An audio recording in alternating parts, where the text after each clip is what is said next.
Os 10 fundos imobiliários mais alavancados do mercado. Será que é a lista dos fundos da morte, aqueles fundos que você não deveria nem chegar perto? Ou se é só mais um daqueles rankings que é legal de ver, mas que sozinho não vão me dizer grandes coisas? Fica comigo que a gente vai dar uma olhada nessa lista agora, conversar sobre alguns casos específicos e tirar algumas conclusões. Depois da vinheta.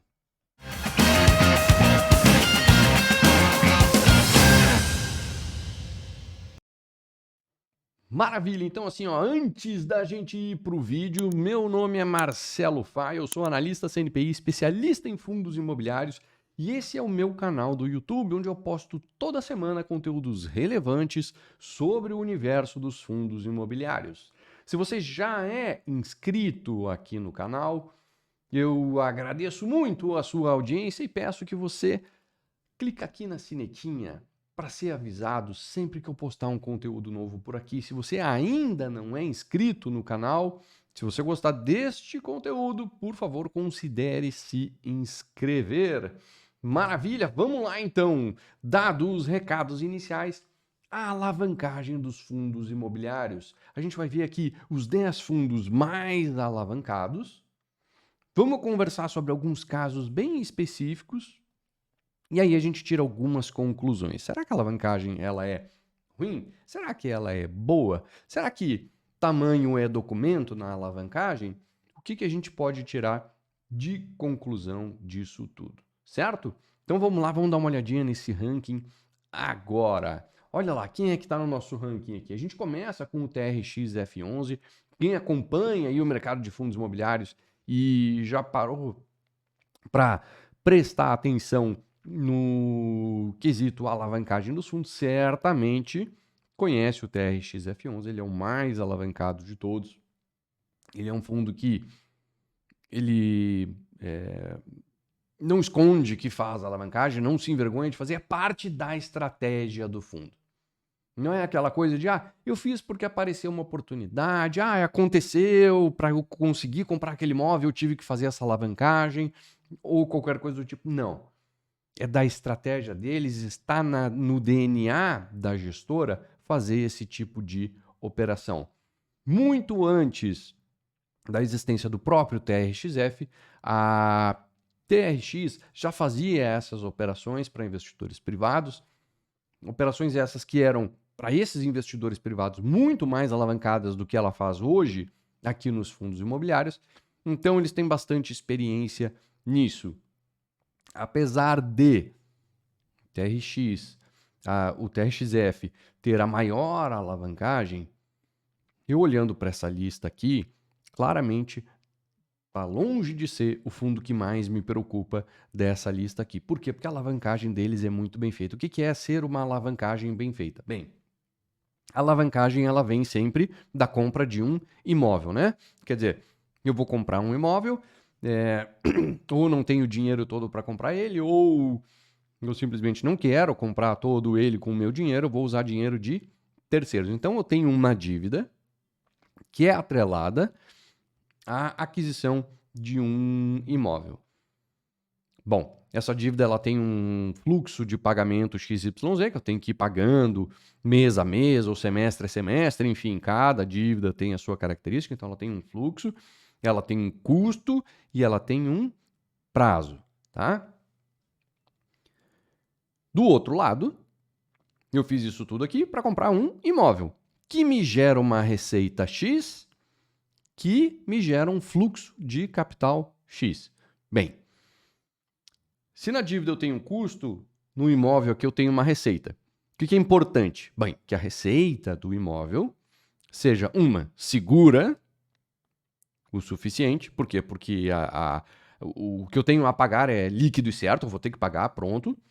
É bom que a minha receita, que vai ser usada para pagar essa dívida, também seja segura, né? Então, tenho um bom contrato com um inquilino de primeira linha, né? Um inquilino forte, um inquilino de crédito muito bom. Bem, esse contrato ele tem um prazo de validade e a dívida tem um prazo para pagamento. Naturalmente que eu quero que esse contrato de aluguel aqui tenha uma validade igual ou superior ao prazo de pagamento da dívida. Por quê? Porque é ele que vai garantir a minha receita, que vai pagar a minha dívida lá. Outra coisa, o quanto me custa essa dívida tem que ser um valor X que seja mais baixo do que o quanto que esse imóvel me gera de receita, certo? Aí eu tenho o dinheiro que esse cara me gera, ele é mais do que o suficiente, quer dizer, ele paga a dívida e ainda me sobra alguma coisa. Então eu tenho lucro com essa operação. Isso é uma alavancagem bem feita, né? Então eu tenho um casamento de prazos, de fluxos e de custo dessa dívida com as receitas do imóvel. É isso que acontece no TRX-F11. Então, apesar de grande, ela é muito bem feita. O terceiro lugar aqui na lista, o GALG 11, vai pela mesma linha. Apesar de grande, ela é bem feita. E depois a gente vai dar um zoom aqui no caso do GALG, para eu mostrar, assim, desenhar para vocês. Na verdade, não sou eu, é a própria gestão do fundo que demonstra nos seus relatórios gerenciais como é o fluxo de pagamento da dívida, e aqui ela está atrelada. Vamos lá, depois eu volto para cá. Ó, então aqui eu tenho duas imagens, aqui do ladinho, do relatório gerencial do GALG 11. No quadro de cima, né, no quadro resumo dos contratos. Então são os contratos dos imóveis que ele tem. Então todos os contratos atípicos, quer dizer, são contratos fortes. Ali eu vou ter qual é o indexador deles e a data de término deles. E mais embaixo, aqui eu vou ter o perfil da dívida. E aí veja o seguinte, veja como ela começa maiorzinha, tá? Quer dizer, a projeção do saldo devedor ela é grande e ela vai diminuindo. Vai diminuindo por quê? Ora, porque eu vou pagando ele, né? Então ela vai diminuindo ao longo dos anos. E de onde vem essa dívida, né? Então tá ali na legenda, ó. Naquele imóvel da Souza Cruz é a barrinha, a parte cinza da barrinha. Do BRF SSA é o azul clarinho e depois é o azul escuro. Veja que aquele cinza da Souza Cruz, ele termina o último valor que tem a pagar em dezembro de 2026. Bem, então a gente olha aqui em cima no imóvel Souza Cruz, que é o primeiro da lista de cima aqui, ó, aqui. Quando que vence esse contrato? Bom, ele vence ali no terceiro trimestre de 2027. Portanto, a dívida termina antes do término do contrato, o que é ótimo. A mesma coisa acontece com o azul clarinho, que é o BRF SSA, né, BRF Salvador, que termina em dezembro de 26, o pagamento da dívida, e o contrato vai até dezembro de 2027. Certo? Assim como o outro imóvel da BRF, cuja dívida vai até dezembro de 2037, mas o contrato vai até 2048. Então, quer dizer, tá tudo bem casadinho, tá tudo dentro dos prazos. Isso aqui é uma alavancagem bem feita. São empresas de primeira linha, num contrato forte e dentro de um prazo que a dívida cabe dentro do contrato. Tá? Então, isso é uma alavancagem bem feita. Olhar esse qualitativo da alavancagem é mais importante do que olhar o tamanho da alavancagem. Porque uma alavancagem mal feita, mal casada, vamos colocar assim, e essa alavancagem, mesmo pequena, ela pode ser um problema sério para o fundo. Ao passo que uma alavancagem grande, mas muito bem casada, pode ser zero problema para o fundo.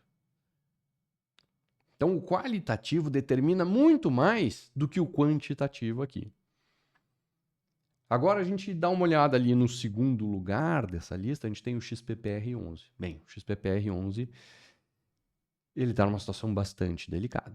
Por quê? Porque ele tem uma alavancagem grande, não é uma alavancagem pequena, e essa alavancagem ela não tem casamento de prazos, de receita e despesas da dívida, custo da dívida versus a receita do imóvel. não está bem casado, tá? Então, isso pode gerar um problema grande para o fundo, no sentido de chegar um dia que ele tem que fazer um pagamento, não ter dinheiro em caixa, e aí ele pode fazer algumas coisas, né? Ele tem vários caminhos ali para trilhar. Nenhum deles é maravilhoso. Ele vai ter que escolher aquele que é menos pior. O que ele pode fazer? Uma emissão de cotas. Esse fundo negocia bem abaixo do seu valor patrimonial, seria péssimo para o fundo, mas é uma alternativa. Ele poderia vender um imóvel, que é uma alternativa um tanto incerta, porque uma coisa é querer vender, outra coisa é conseguir vender.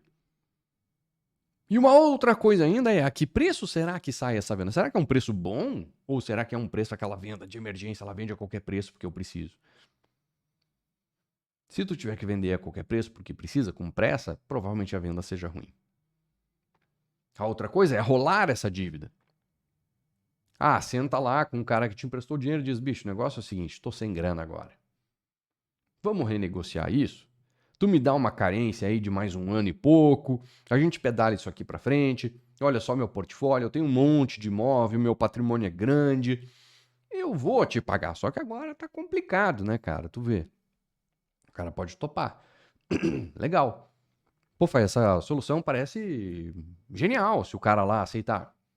Mais ou menos. Porque, veja bem, por mais que eu não pague nada daqui a um ano ou 2, sei lá, o prazo de carência que eventualmente vai ser negociado, não significa que não tenha custo. Digamos que, só para facilitar a conta aqui, seja 10%, né, o custo da dívida aí dentro desse prazo. A dívida aumenta 10% daqui até lá, por mais que eu não esteja pagando nada todo mês. Então, o fundo continua gerando receita para o cotista, aquele rendimento mensal, mas, como o passivo vai crescendo, ele automaticamente vai diminuindo o meu patrimônio. Quer dizer, não sai de graça, não tem escolha fácil aqui para o gestor fazer, não tem saída boa para isso, a não ser que ele tire um coelho da cartola maravilhoso. Tomara que consiga. Mas isso é um problema que pode acontecer, não quando a alavancagem é grande, mas quando ela não é bem casadinha. Não sendo bem casada, bom, temos um problema. Que tamanho é o problema? Bom, aí é o tamanho da alavancagem. Aqui a gente tem uma dívida grande e descasada. Aí a gente não vai entrar aqui em todos os fundos, né? Mas uma outra coisa aqui que me chama um pouco a atenção, a gente tem, nesse ranking aqui dos 10, 4 deles são de shopping centers.